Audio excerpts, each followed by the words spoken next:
5 minutes after 9 o'clock. Thank you for tuning in this morning. Have you ever, in this age of Facebook, Robin, have you ever, and you know that I have, but I don't know that you have you had much communication with some of your childhood friends, classmates not too much. when you were a kid? No, not a whole lot. And for some reason, I've had a lot, and not only have I had a lot of communication with maybe a dozen or so people that are now adults that used to be kids when I was a kid, but also photographs from back then, and there was a couple of class photos that were posted, and here's the embarrassing thing.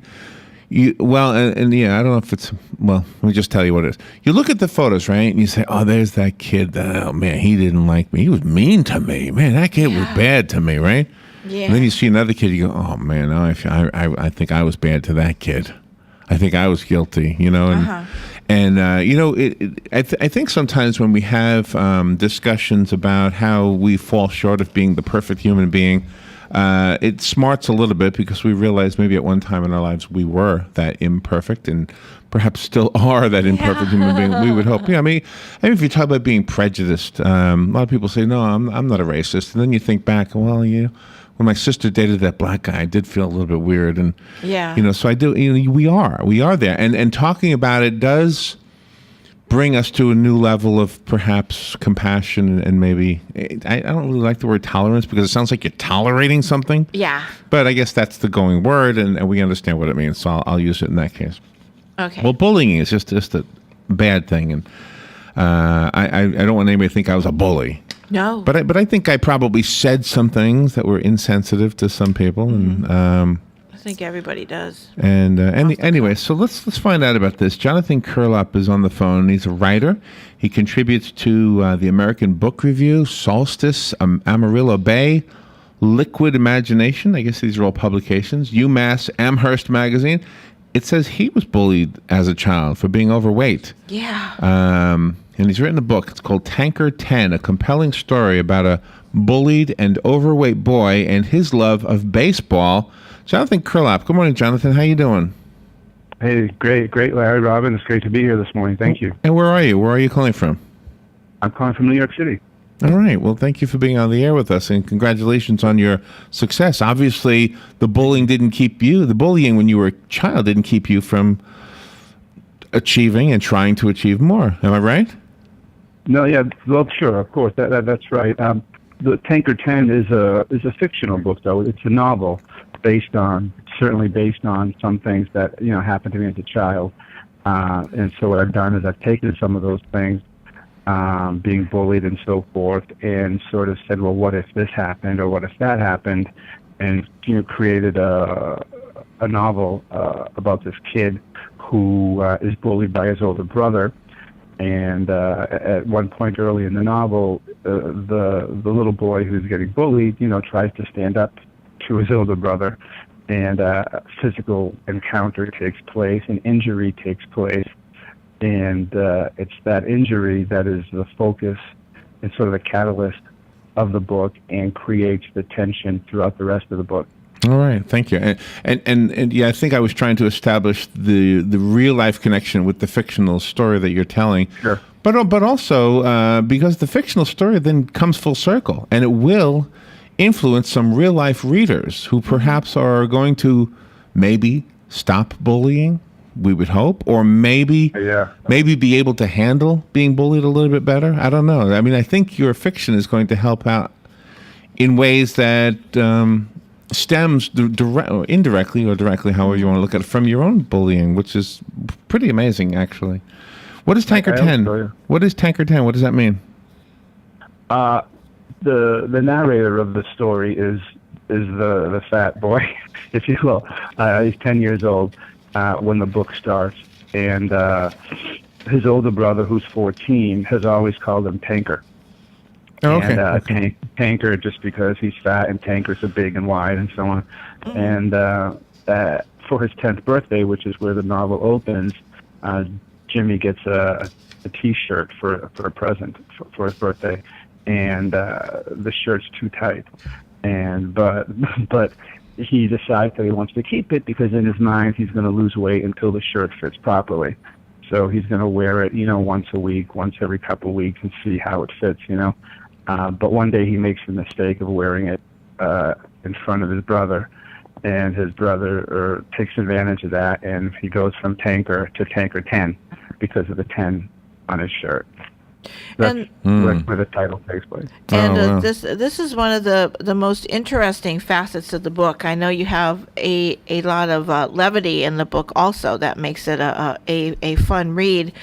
But, usually you hear about sibling rivalry as not being detrimental for the most part. You're just, competing with one another. But when it starts getting physical and you start getting verbally abusive, you've got this emotional turmoil that you have to deal with also.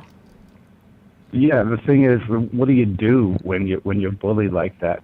Do you tell your parents? You don't really want to do that, right? Because you don't want to be the Fink or the tattletale, and so you don't want to endure whatever the repercussions of that's going to be. If the older brother gets punished because the little brother tattletale, then what's going to happen the next time they're alone? So, and plus there's shame and guilt, when you're called fat or when you're put down for any reason, and you just don't want to go outward with it. You want to take it inward, unfortunately, instinctively, and we become withdrawn. And I think we need to do the opposite of that, right? We need to get it out, and it's kind of what Larry was saying earlier. We need to talk about these things, whether as it's happening, hopefully, or if not, years down the road, so that the kids who are getting bullied need to talk to the bulliers, and vice versa.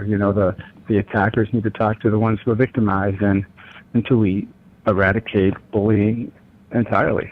I know it sounds like an impossible thing, but I think it's something we can do for. Yeah, it does sound impossible, but you know what? There's always going to be some success stories in every campaign. You might not cure the world, but you might cure the world of one child. I mean, or a dozen children, or 100 children. So I really think you're on the right track and making a huge difference, probably bigger than you realize. In the course of the story, it sounds like, from the notes that I was provided with, that Jimmy actually becomes more athletic and he joins the baseball team, correct? Yes, there's a lot of baseball in the story. And his love for baseball, he's a Boston kid, so he's from outside Boston, and so he's a Red Sox fan. And we have a lot of Red Sox fans right here, by the way. Go Red Sox! A lot of Red Sox fans here. I never know what kind of reaction I'm going to get when I say that. No, trust me, we got a big Red Sox what is it, contingency? Yeah. Huge. Yeah. At least it seems that way anyway, yeah. I'm sorry, we interrupted you. But that's good, I think, and hopefully they may have a vested interest in reading the story then. But in his imagination, where he lives early on in the novel, he pictures himself amidst the lineup of the Red Sox of the time. The novel takes place. It opens in the mid 1970s, and it goes about 10 years into the mid 80s. So he imagines himself playing with all these people. But he doesn't have the courage early on to pursue actually trying out for a team and being competitive in the sport. Eventually, as he musters up the courage and so forth, he does do that, as you say, and with the support of a close friend, he starts trying out for the teams. He gets involved in sort of less competitive intramural type sports, and as he gains confidence, he eventually tries out for Little League and ends up American Legion, high school ball, and ends up with scholarships into college. Oh, wow. And I'm presuming he's lost the weight. He's no longer heavy. Oh, yeah. Yes, that's correct. It's the course of the story follows a healing process from when the accident takes place early on in the story. He recovers physically from it, as any kid would, but because of the nature of the accident, there are emotional, psychological repercussions. Did I miss what the accident was? Did you mention it, or is that something you don't want to blow? I mean, if you don't want to say it because it'll ruin the story, we don't want to spoil it. So. Yeah, I think we'll hold off on that. Okay. Just because I would rather have readers experience that for the first time While they're I guess reading. that'll be like a spoiler alert. You agree, Robin? I think Oh you yeah, have a sense yeah, of. I do. I do. I think it. So would let be me. spoiler. So one of the things that bothers me is when it's bad enough when children are misbehaving, but when parents are almost encouraging it, it's even Yeah. worse. And I'll give you an example of parents encouraging it. We want to encourage our children. We want to let them know we're proud of them. So we get these bumper stickers sometimes, and one that's common is, my daughter is an honor roll student at whatever the name of the school is, right? And then somebody comes out with these other ones that says, my son beat up your honor roll student. Yeah. You know, it's like, why would you do that? I mean, what the kids can read those things, okay? Why would you say that? Okay, so your son is better because he could beat up my son, who's a scholastic achiever, Yeah. who can achieve academically. It I doesn't. guess that you can tell what people's excuse me. Yeah. You can tell what people's values are based on their bumper stickers, I guess, or. See, and I had a comeback bumper sticker idea, but it would take the bumper sticker would be too big. It would be it would be my son, who is an honor roll student, who was beaten up by your son, who apparently is a bully. In the future, is going to work for minimum wage for my son, who's going to be the CEO of the company. That's There you right. go. See, I just don't have enough of a bumper for that. You don't need a bumper sticker. You have a radio station. And you've got writing skills, so there you go. And you've got a whole book. I like one of the quotes in the description where it says that Jimmy is learning to get out of his own way, and that's what a lot of people do. Is that people have to learn to get out of their own way because they're the ones that kind of retreat into themselves, and then they are failures only because of how they feel inside. Right. And they're made to feel that way because of, the abuse they've withstood. That's what the guidance counselors are for, or social workers, or if you're lucky enough, family members and friends. So to help you get out of your own way. Yeah, that's pretty insightful of you. So does that reflect your experience? Before things got really too bad between me and my brother, he just sort of, at some point, whether it was because he just grew up or became exposed to, other people in high school or whatever, it just stopped, and we just sort of, at some point along the way, we just became friends. It just seemed like a natural evolution.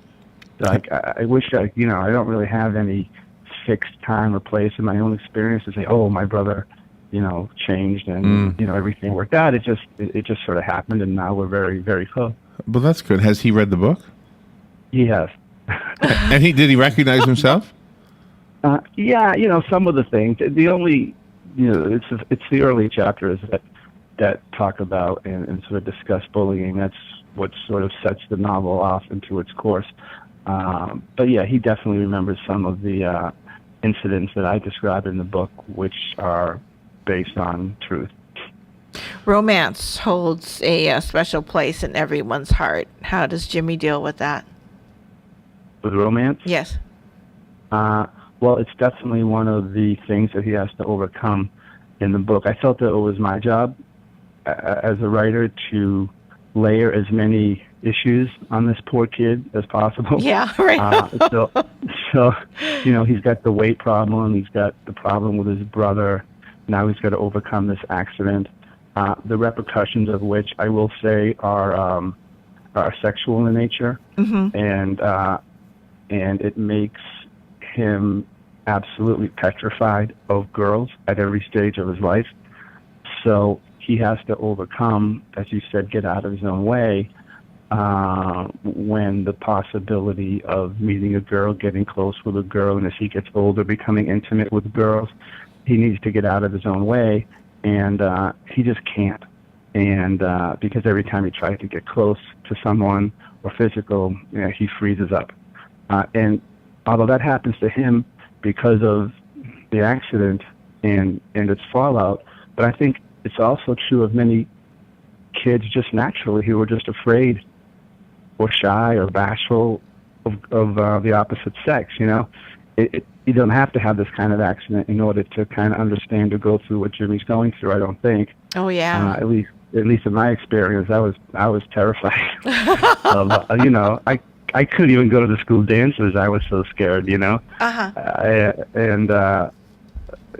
don't think I'm alone there. No, I'm with you. I was petrified. Yeah, I didn't do it either. I went and stood in the corner. Hey, look at that. All right. Punch. Back in our day, we had bands. I know later years they had disc jockeys, but in my day they had actual bands. And I would pretend I knew something about the guitar. I pretend I knew something. You have very insightful. Does the baseball accomplishments parallel anything in your life? Did you play baseball, or is baseball like a parallel to maybe a career in writing or in journalism? It's a good question. I don't think that was my goal in writing it. Whether subconsciously there was something like that. For me, baseball is the sport that I dreamed about a lot as a kid. Even though I was pretty inept at actually playing it. I didn't have any skills really as an athlete, as a baseball player anyway. So all the things that Jimmy goes through as a baseball player was basically, I had to research all that stuff. I'm sorry, I didn't mean to interrupt you. In the intro, I mentioned reconnecting with people on Facebook. One of the guys that I went to school with was picked on a lot, and he is now a dentist, and he's still up there. And I've often up in New York is what I mean. I grew up in New York, so I often wonder, does he ever have as a patient, one of the kids who bullied him? Now he's 55, 60 years old. And he comes in, and maybe he doesn't recognize the dentist, but the dentist recognizes him. Yeah, and he says, wake up with a whole new group. That's right. You've got a filling you need. It looks like. Hold on, let me get that drill. That sounds like a good short story. I think you have, in your description of the story, sold a bunch of books just now, because everybody who wants to know more about it is going to go get the books just to read the whole story. Mm-hmm. Do you have obviously a sense of humor, and your writing skill obviously enables you to craft a well-written story and keep it serious but funny at the same time. That's probably not an easy thing. You might take it for granted, but normally when we read the books that our authors send us, they're either silly or they're serious. They're not usually both. Well, I think it's a matter of voice. I think from a writing perspective, you want to create the right voice for the character that's telling the story.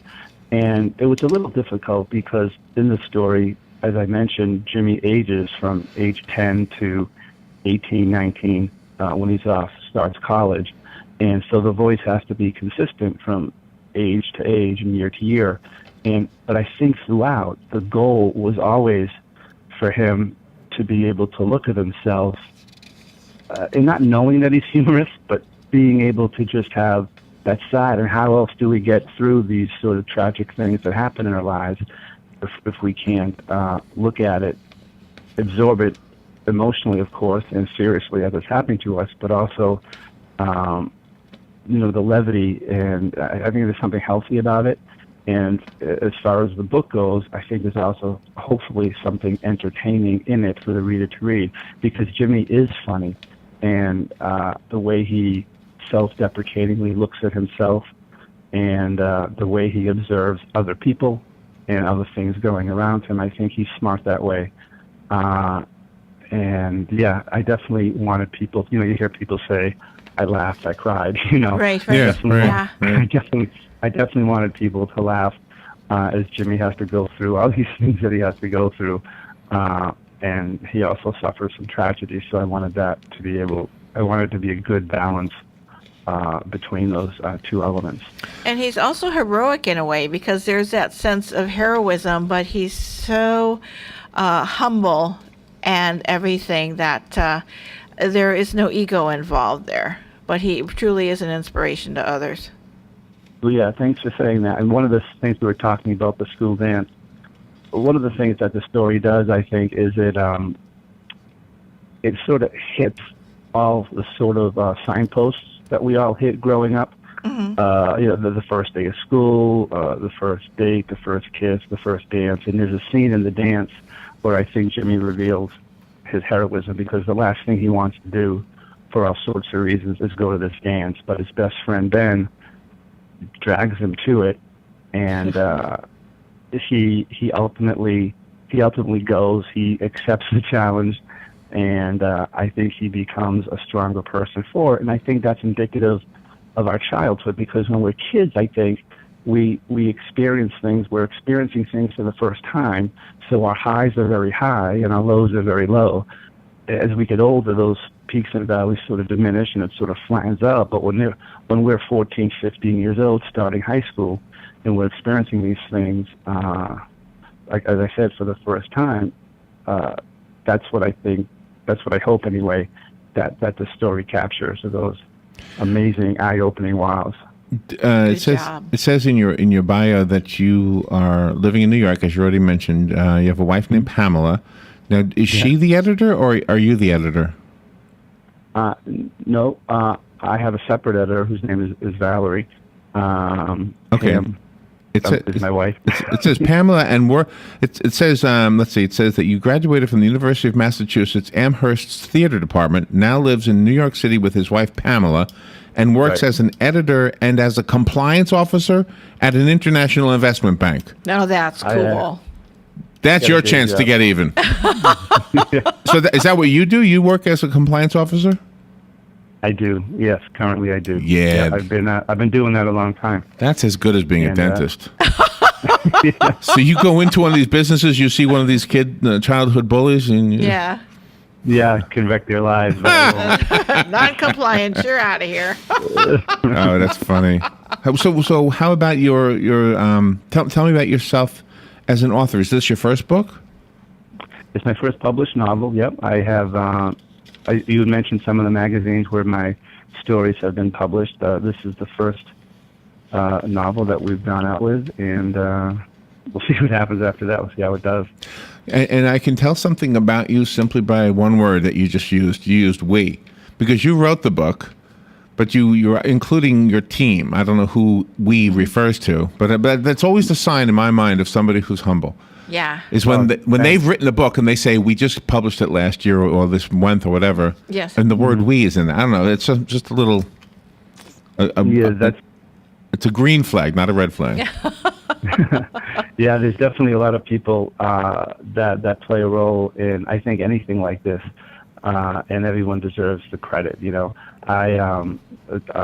Valerie Sahilic is the editor, and she does an amazing job, and to the point where I don't feel that anything can really go out unless she's taken a look at it. My wife, of course, who isn't involved in the writing but is involved in everything else, and that all plays a part in getting the job done. And the publisher, who made invaluable suggestions, and people who have been kind enough to read drafts of it along the way. So it's very much a team. And coming from a theater background, you've been able to have the experience of experiencing the lives of other characters and trying to sort out what is real and what is not in your own life. Sure, yeah.